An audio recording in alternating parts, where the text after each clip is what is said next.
This is Mr. Van Kaplan. Today we're going to be working in Tinkercad again, and in this tutorial I'm going to show you how to add multiple work planes. So I'm going to start out with a cube.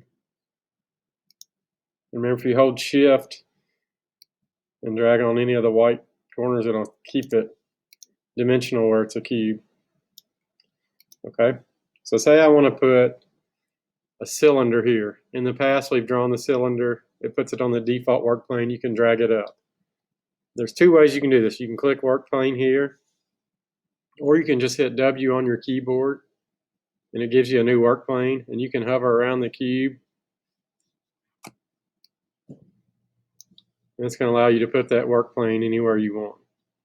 Okay, so I'm going to start with one on this side, and you can see that's on the left side. So now I'm going to place a cylinder there, and let's see, just make it a little bit smaller. Okay, now if I go to my default view, you can see that's there off that work plane.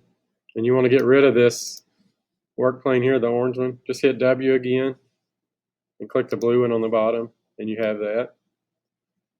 And another thing you can do with this work plane, you can put them on any face on your shape. So I'm going to put one on the top here,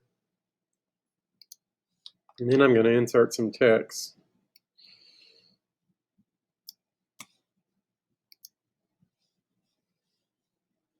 Okay, let's say I wanted to say HCMS. Obviously that's too big. Oops.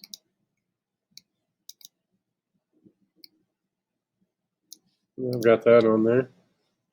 And again, to make my work plane disappear, just hit W and then hover onto your default work plane, the blue one. And you can see that's staying on top of that cube no matter what I do. Okay, it's on. That's the only work plane it's going to be on. So I can center it up, and let's see if we can group it together. Okay, group it together and it stays there, and I'll do the same with the cylinder. So remember, to group, you just click and drag. Oops. Right in there. Got rid of it. Okay, so click and drag, touch both shapes, hit group, and now that cylinder is staying there. But even if I move it,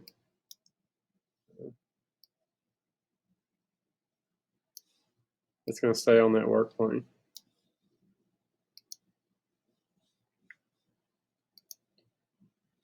Okay, so those are different work planes. Those are very useful when you're wanting to create a more complex shape or design.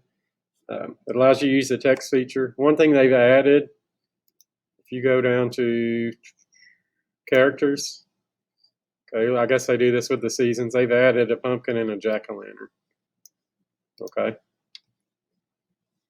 so that's something new that they've added recently. So work on those two tutorials today and see what you can come up with.